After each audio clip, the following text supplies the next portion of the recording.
یہ ہے کہ دجالیت کسے کہتے ہیں؟ دیکھیے، اللہ نے گویا کہ انسان کو یہ دو آنکھیں دی تھیں، دو علم دیے تھے۔ ایک علم پوٹینشلی تو ودیت کر دیا آدم کے اندر، لیکن اس کے حصول کا اپریٹس جو ہے نسل آدم میں رکھ دیا۔ آنکھ سے دیکھو، کان سے سنو، دماغ سے سوچو، چلو۔ دی بال واز سیٹ رولنگ، اب وہ گیند جو ہے وہ لڑکا دی گئی، چلتی جائے چلتی جائے چلتی جائے چلتی جائے۔ ایک علم یہ تھا۔ دوسرا علم فَإِمَّا يَأْتِيَنَّكُم مِّنِّي هُدًى، ہر سٹیج پر تمہارا یہ علم تو ابھی سٹیج بائی سٹیج چلے گا، ہر سٹیج پر ہم تمہیں ہدایت بھیجتے رہیں گے۔ ہدایت سے مراد کیا؟ یہ کرو، یہ نہ کرو، do this, don't do this. اسی میں تمہاری خیر ہے، اسی میں بھلائی ہے، لیکن تم جانتے نہیں، تم سمجھ نہیں سکتے، تمہیں ابھی فہم نہیں ہے۔ بچے کو آپ کہتے ہیں بھائی یہ مت کرو، آپ یہ نہیں سمجھا سکتے کہ کیوں نہ کرو۔ وہ بچہ ابھی کیا سمجھے گا کیوں نہ کرو؟ ہاں، بڑا ہو کر جو ہے اس کے سمجھ میں آ جائے گا کہ واقعی بات صحیح کہی گئی تھی، مجھے یہ نہیں کرنا چاہیے تھا۔ تو ابتدا میں جو احکام آئے ہیں وہ صرف احکام، حکمت ابھی نہیں دی گئی تھی، پھر رفتہ رفتہ حکمت دی گئی۔ تورات میں صرف احکام ہے، حکمت ہے ہی نہیں۔ انجیل میں صرف حکمت ہے، احکام ہے ہی نہیں۔ قرآن میں آ کر حکمت اور احکام جمع ہو گئے، کتاب اور والحکمہ، یہ دونوں کے دونوں آ گئے۔ لیکن انسان نے جب ایک آنکھ کر لی بند، یہ ہوا ہے پوسٹ رینائسنس یورپ۔ یورپ میں جو انتہائی تاریکی چھائی ہوئی تھی، نہ سائنس کا علم پڑھنے کی اجازت تھی، نہ فلسفہ کا علم پڑھنے کی اجازت تھی۔ پوپ کا اقتدار، بدترین ملوکیت، دو طرح کا اقتدار، ایک بادشاہی اور ایک پوپائی، پوپ کا۔ اور نہ سائنس پڑھ سکتے ہو، سائنس کی کتاب بھی کسی کے گھر سے نکل آئی تو زندہ جلا دیا جائے گا، فلسفے کی کتاب کسی گھر سے نکل آئی تو زندہ جلا دیا جائے۔ حالانکہ سائنس اور فلسفہ دونوں کا آغاز اس سے بہت پہلے ہو چکا تھا، یونان میں اور انڈیا میں۔ یہ دو جو ہیں اصل میں ancient centres of science and فلسفی بوتھ۔ لیکن یہ کہ یہ جو دور تھا میڈیول ایجز جن کو کہتے ہیں یورپ میں، ڈارک ایجز انہیں کہتے ہیں، یہ ہمارے تاریخ ادوار ہیں تاریخ کے، سائنس اور فلسفہ دونوں کی تعلیم جو ہے بند۔ اب جب کہ ہسپانیہ کی یونیورسٹیوں سے، اسپین کے اندر یہ یونیورسٹیاں تھیں، قرطبہ کی، غرناطہ کی، تولیتلا کی، یہاں آئے جرمنی سے لوگ، اٹلی سے لوگ، فرانس سے لوگ، اور یہاں سے علم حاصل کر کے گئے۔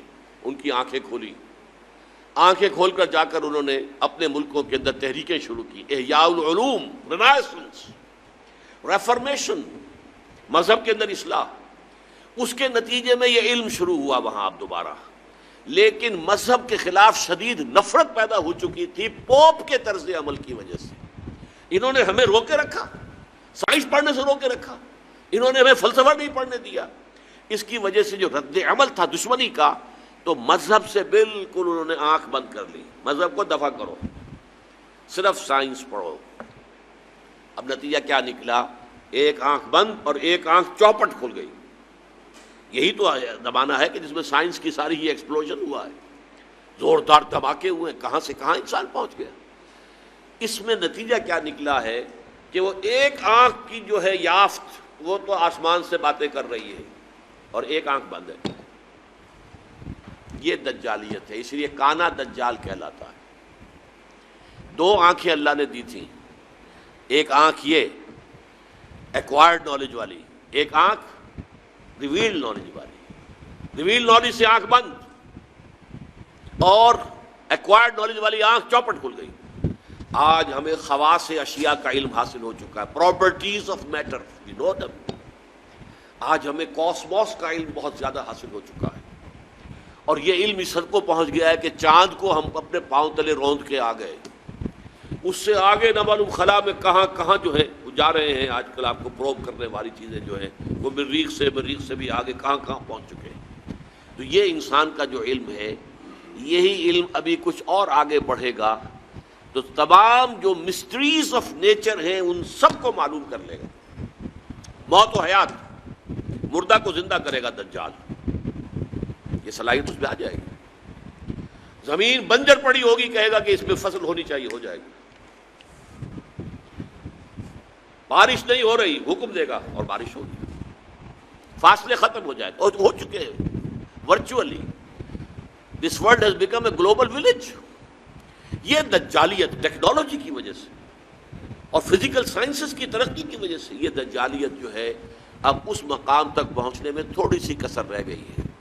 یہ ٹوٹا ہوا تارا مہ کامل نہ بن جائے، لیکن یہ مہ کامل اگر یہ اس وحی کی رہنمائی سے مستغنی رہے گا، اگر انہوں نے اپنی آنکھ بند رکھے گا تو یہ دجال بن جائے گا، دجال اکبر.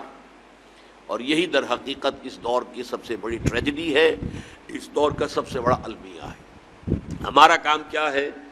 دونوں علوم کا حصول. اچھا، مذہبی لوگ اس دوسرے علم کو سمجھتے ہیں کہ یہ سیکولر دنیاوی علم ہے. نہیں، یہ بھی علم ہے. علامہ آدم الاسماء تو اللہ نے سکھایا تھا، لہٰذا اس کو ڈسکارڈ کر دینا کہ یہ ہمارا دینی علم ہے، نہیں، دین تو در حقیقت پوری دنیا کو محیط ہے. لہٰذا یہ جو علم ہے اس کو ہم کہتے ہیں، اس کو بڑا پیارا نام دیا ہے ڈاکٹر رفیع الدین مرحوم و مغفور نے کہ this universe is the work of God and Quran is the word of God. کتنا فرق ہے؟ ورک، ورڈ کے اور ڈی کا فرق ہے. This universe is the work of God, اور اس کی ورکنگ کون چلا رہا ہے؟ اس کو اللہ چلا رہا ہے. یدبر الامر من السماء الى الارض، ہی از دی مدبر. لہذا this science is understanding the work of God and Quran is the word of God. ان دونوں کے اندر کوئی تضاد ممکن نہیں ہے.